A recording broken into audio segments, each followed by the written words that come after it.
It's Thursday, so you know what that means. We're going to get an update on our drought monitor, our water conditions over at Lake Corpus Christi and Choke Canyon, along with that combined capacity, and whether we're going to see a change in this dry weather pattern that's ahead in your forecast. An immigrant so thankful for this country, he decided to dedicate his life to it. Coming up, a story of a NAS Corpus Christi aviator. I'm Jada Jenkins, and I joined more than 100 U.S. veterans for a behind-the-scenes tour for one of the Coastal Bend's most important military operations today. Hello, and thank you for joining us. I'm Clara Benitez Cortez. Here's a look at some of our top stories for the day. I'm Jada Jenkins on the West Side, and I spent the day with over 100 U.S. veterans here at the U.S. Coast Guard Air Station in Corpus Christi, meeting crew members, learning about the aircrafts, and most importantly, learning about the U.S. Coast Guard's mission here in the Coastal Bend. For most people, a tour of U.S. Coast Guard Air Station Corpus Christi, it's a rare opportunity. For more than 100 veterans here Thursday, it was a chance to see another branch of service up close.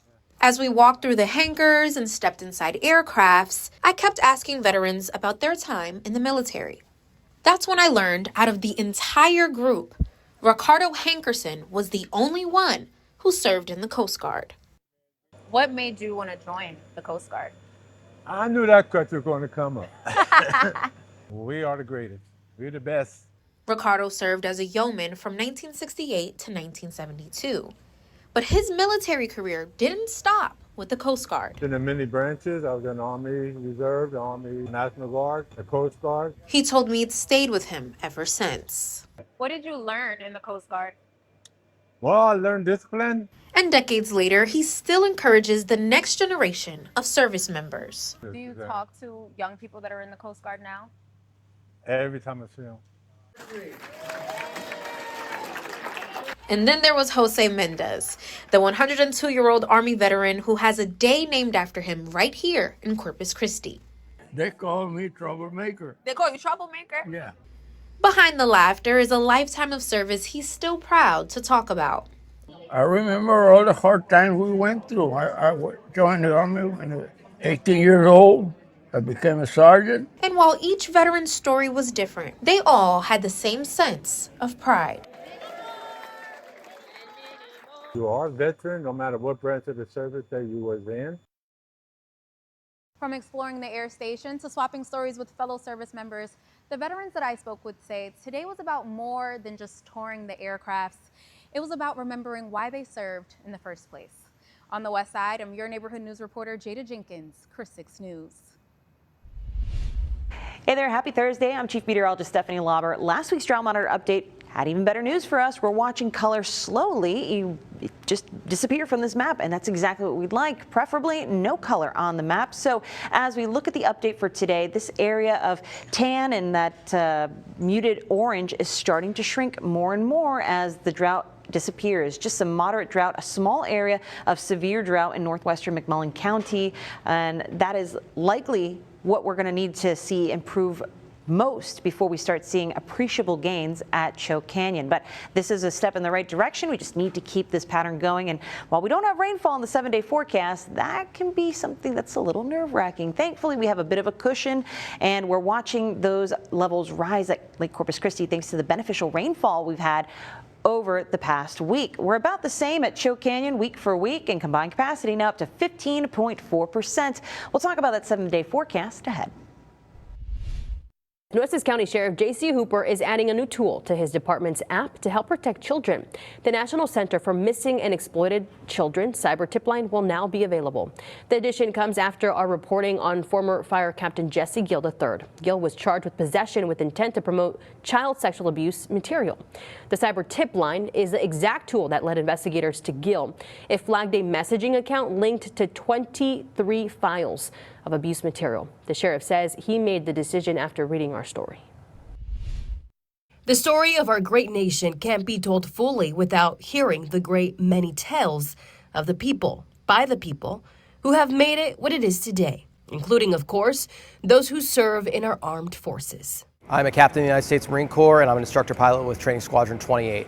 Each with their own unique beginning, like Captain Roberto Swartzky, whose origin story is a vibrant and colorful reflection of our population itself. So I was born in Honduras, and I was adopted when I was 6 months old, and I moved to New Jersey and lived there right until I went to boot camp. As an immigrant, Captain Swarsky feels deep pride in this nation, and his choice to join the Marines was really no choice at all. Not being from this country, I just kind of thought America gave me 18 good years. The original thought was, giving back 4 good years between friends. But that 4 years I went to boot camp to be a musician. turned into much more when his eyes drifted up from his sheet music and soared into the wild blue above. I got to do a ton of ceremonies on the flight line, saw the jets at Miramar going faster, up at Pendleton seeing the helicopters, and I thought that was pretty cool. That wandering eye forever changing the course of his already unique story. And in the spring of 2012, I was accepted to the United States Naval Academy.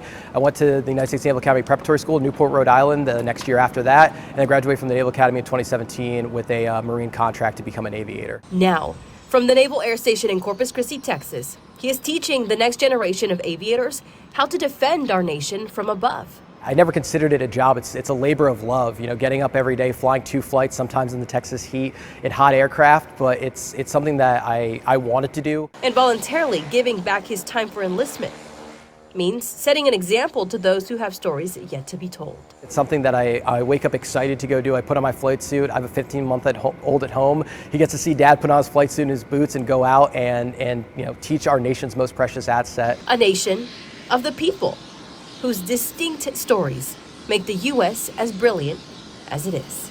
Reporting in Corpus Christi, I'm Clara Benitez Cortez. Venezuela was hit by back-to-back earthquakes Wednesday night, and the result were deadly and devastating.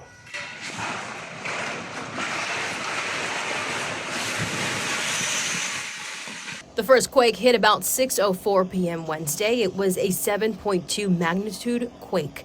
The second quake was a much stronger one, measuring 7.5. It hit less than a minute after the first. Nearly 200 people are known to have died, but with thousands reported missing across the country, the death toll is expected to keep climbing. The number of injured is about 1,000. The coastal region just north of the capital city of Caracas was the hardest hit. Nina Martinez, anchor for our sister station Caja Telemundo, spoke to a local resident who has family in Venezuela. My sister was at the mall at the moment in Caracas, and she said it was completely, it was a disaster. Like all the windows broke, people were screaming, the structure was falling down. Maria Quevedo says Venezuela is in desperate need of aid right now. She encourages people to donate to any relief efforts for the victims of those devastating earthquakes. The U.S. has deployed search and rescue teams, medical resources, and humanitarian assistance. Officials in the Hill Country are looking for a suspect who's been on the loose for a week and a half. They say she has a long neck, round ears, and goes by the name of Gracie.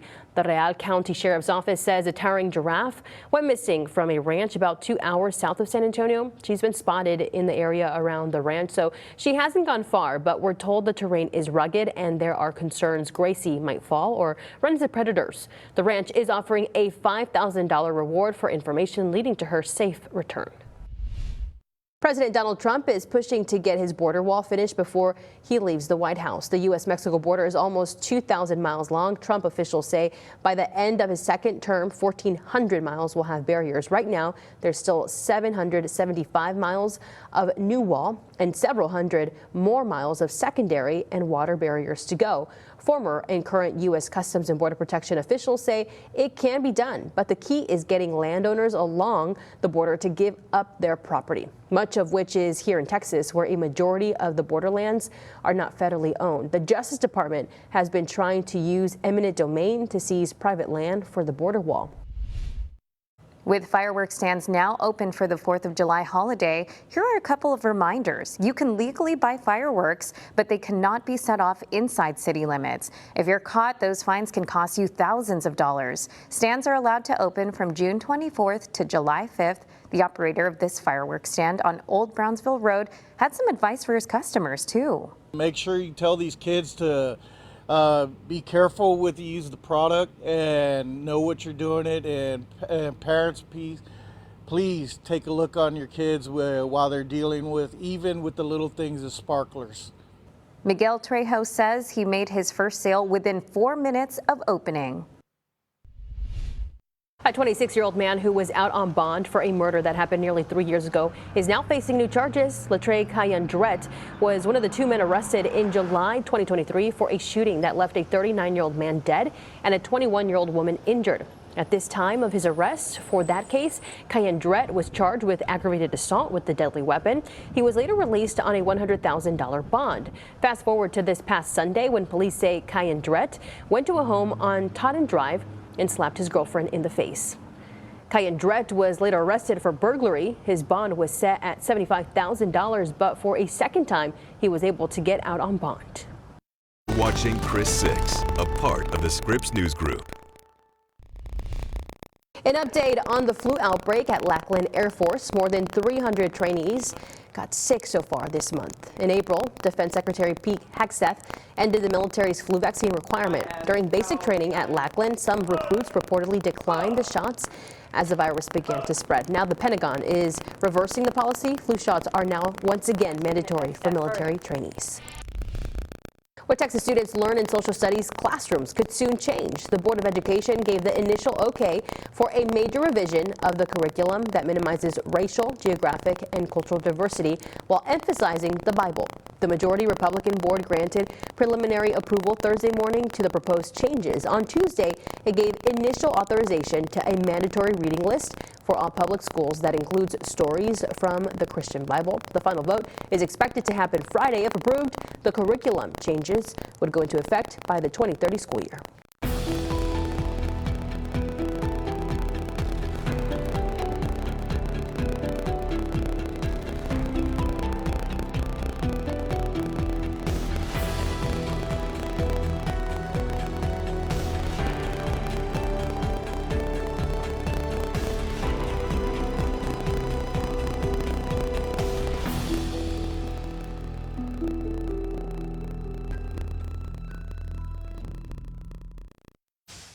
The federal minimum wage hasn't changed in 15 years. It's $7.25 an hour. And many economists say that's nowhere near enough to keep up with rising costs. But the actual minimum wage laws vary depending on where you live.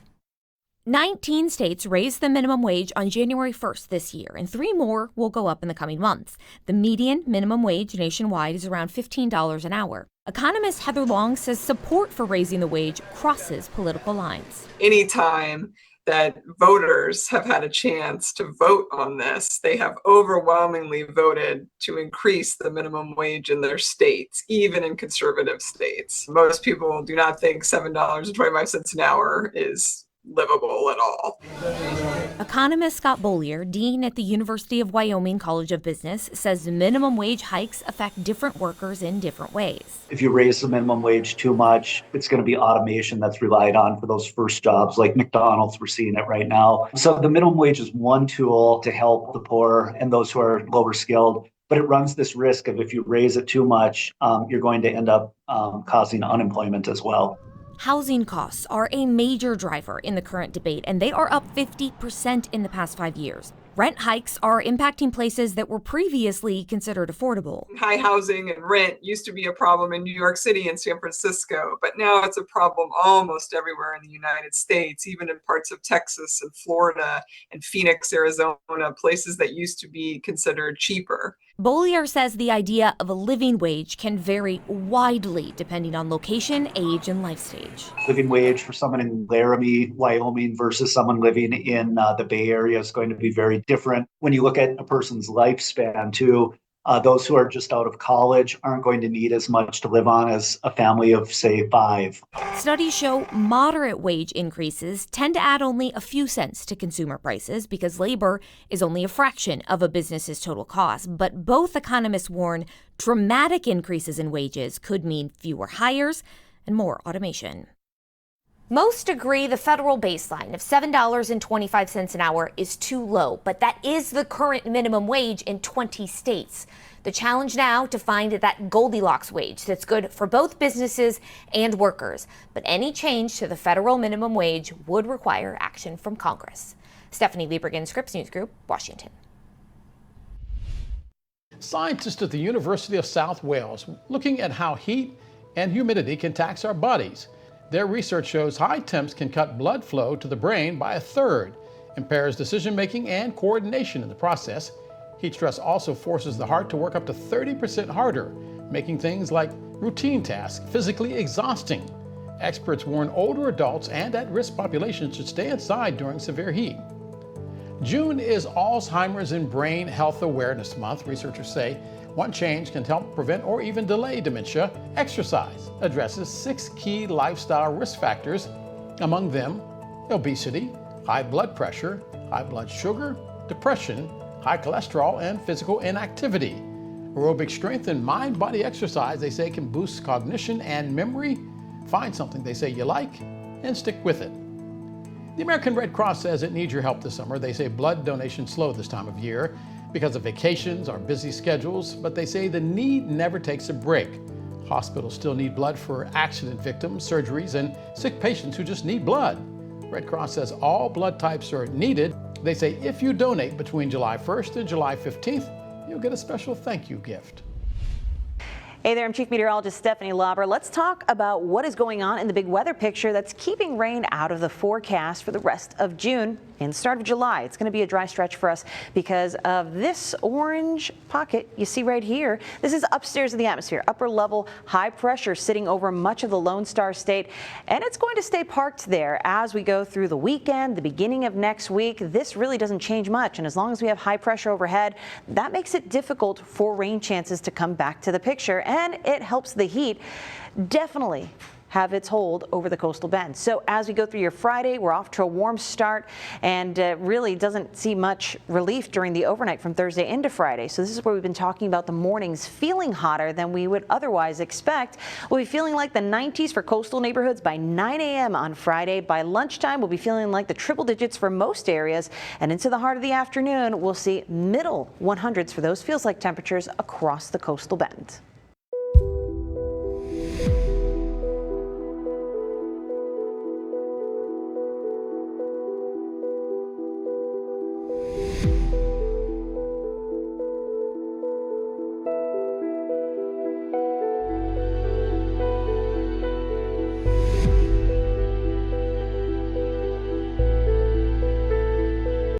And the city is getting ready to launch a major mosquito spraying operation. It kicks off Monday and continues through the first week of July. Here's the schedule for next week. On Monday, June 29th, Vector Control will spray the Cal Allen and Annabelle area. Tuesday, June 30th, spraying will take place on North Beach and the Chapman Ranch area and Los Encinos neighborhood area. On Wednesday, July 1st, parts of the South Side and Flower Bluff near NAS Corpus Christi will be sprayed. Thursday, July 2nd, the rest of Flower Bluff and the island will be targeted. No spraying is scheduled for Friday, July 3rd because of the holiday. All right, let's get a check on that dog walking forecast for this afternoon. It is a hot one. You're probably taking shorter dog walks with this kind of weather as we ramp up to summer. That's probably best for your pup. And we've been showing you Bubba Gump as our dog walk star, thanks to our friends over at Lion of Utah. So if your pup is getting ready to go, remember to keep moderation in mind because these temperatures are still feeling warmer than what you see here by the actual air temperature into the early evening hours. That may be a bit deceiving, but it's that southeast flow keeping the humidity plentiful here across the coastal bend. So make sure your pup is doing okay in this heat, taking breaks to cool off and drinking plenty of water. This is a pattern we'll be dealing with throughout the weekend. So we're not expecting rainfall here across the coastal bend. Lower 90s are typical for this time of the year. We may see cooler 90 degrees on Sunday because we're expecting that wind to pick up. But this is a pretty similar forecast, not only for Corpus Christi, but also for our neighbors in Rockport and Kingsville, where we'll definitely be feeling the heat.